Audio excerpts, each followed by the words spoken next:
No programa de hoje eu recebo o Dr. Maciel Dourado Franca, mais conhecido como Dr. Maciel Franca. Ele é médico oftalmologista, diretor técnico no SEON Day Hospital e é pós-graduado em oftalmologia, especialista em córnea, catarata e cirurgia refrativa, né? Poxa, eu enxergava tudo, tinha olhos de águia, era de longe, era de perto, não tinha esse negócio comigo. Depois dos 40, o que acontece, gente, com os 40 anos? Isso acontece com todo mundo vai ter problema, todo mundo vai precisar de óculos depois dos 40, como é que é isso? Gabi, o olho, tá aqui o bichinho aqui, né? Esse órgão, maravilhoso. Maravilhoso, né? Aqui dentro tem esse músculo, chamado músculo ciliar. E aqui dentro tem o cristalino. Então o cristalino, ele com o tempo ele vai ficando rígido, ele vai perdendo a sua capacidade de elasticidade. Então é um processo que se transforma em catarata lá no final, né? Na idade, na terceira idade, vamos falar assim. Então o que acontece? Esse músculo ciliar, quando você é jovem, ele muda a forma do cristalino. Então isso aqui é o que dá o foco no olho. Você enxerga de longe e enxerga de perto. A partir dos 40 anos, as proteínas aqui dentro vão deixando essa estrutura mais rígida e ela vai perdendo a capacidade de focar, de mudar a sua forma anatômica. Ela não faz mais o movimento de foco. O grande gargalo da oftalmologia, na verdade, é isso. A oftalmologia já inventou tudo. Já inventou cirurgia de córnea, cirurgia de cristalino, cirurgia de retina, cirurgia de músculo quando está com estrabismo, não é? Lasers maravilhosos para resolver todo tipo de problema.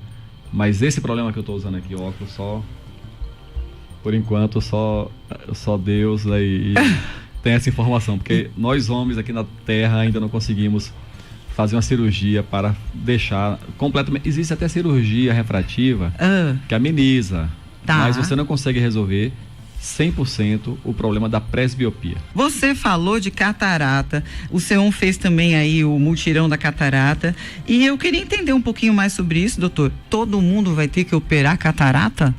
Eu atendi hoje de manhã uma senhorinha com 85 anos de idade, diagnóstico de catarata, né? Ela estava com os familiares, ficou tristinha quando eu falei que ela precisava operar. Aí eu falei para ela, fique alegre, porque sabe como é que a pessoa tem catarata? Basta viver. Se a pessoa viver, vai ter catarata. Eu tô doido pra ter uma catarata.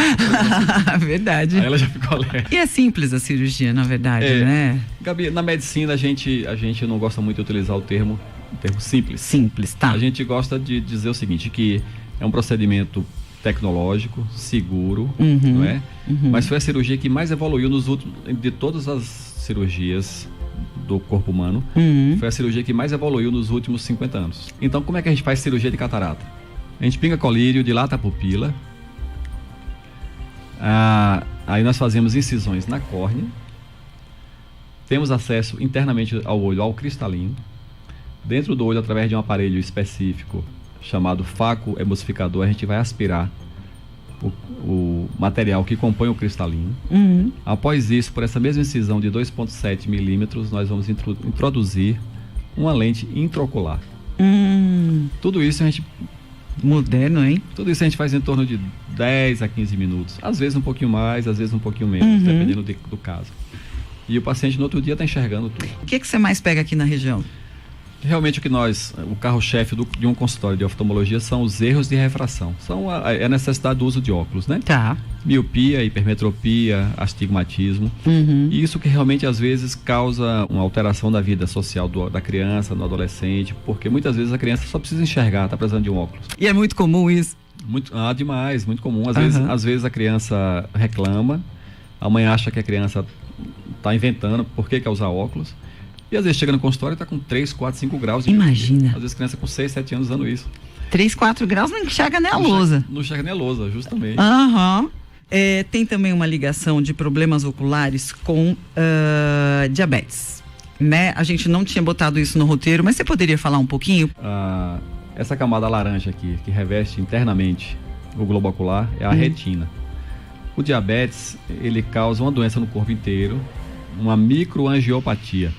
É uma doença desses vasos sanguíneos que vai causando uma falta de oxigenação a nível de retina. E aí, para compensar esse pouco oxigênio que chega em áreas da retina, o olho começa a produzir novos vasos anormais. E esse processo nós chamamos de retinopatia diabética, que se não for tratado a tempo pode levar à cegueira, porque pode causar hemorragia aqui dentro desse espaço, pode causar descolamento da retina e destruir todas as células, né, que compõem as células neurológicas que compõem a retina, que uma vez danificadas levam a danos permanentes e irreversíveis que levam à cegueira. Então, o paciente diabético tem que fazer um rígido controle glicêmico, um acompanhamento adequado com seu endocrinologista e visitar anualmente o oftalmologista para nós estarmos olhando o fundo do olho, porque uma vez detectado algum problema, tem como a gente começar um tratamento precoce e evitar toda essa cascata que inevitavelmente levará à cegueira. E o interessante, Gabi, é o seguinte, que quando nós vemos no fundo do olho alterações na retina por diabetes, isso quer dizer que o que está acontecendo no olho está acontecendo no corpo inteiro. Entendi. Está acontecendo no coração, no pâncreas e, né, no cérebro, enfim, no corpo inteiro. Doutor, como é que essa questão de descolamento da retina, hein? Acontece com facilidade? O que a gente deve evitar? Como eu falei anteriormente, a retina é essa camada laranja que reveste a parte posterior do globo ocular. Gabi, tem pessoas que têm características anatômicas, por exemplo, o míope. O míope, ele tem o olho um pouco maior, por isso que ele é míope. O hipermétrope, ele tem o olho um pouco menor, por isso que ele é hipermétrope. E, geralmente quem não tem grau, estou falando assim a grosso modo, tem o olho do tamanho normal. Então por que a retina descola? É mais comum nos míopes, inclusive, porque a retina do míope é mais fininha. Como o globo é maior, a retina tem que esticar mais para revestir a parte posterior do olho. E na periferia dela, às vezes, ficam áreas não tão bem aderidas. Por isso que, uma vez nós, diante de um paciente míope, nós temos que fazer exames rotineiros de mapeamento de retina para ver se encontra áreas mais delgadas, porque uma vez encontradas áreas com essas áreas mais suscetíveis a descolamento, é feito um tratamento a laser preventivo.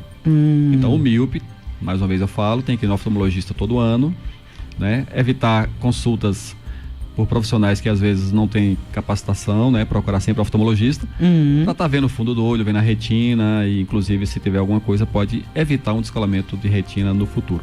Outras causas de descolamento de retina são traumas, causas naturais, às vezes do nada, não tem, como na medicina, na matemática, às vezes tem coisas que não tem explicação e do nada descola, né? Mas o míope é mais comum.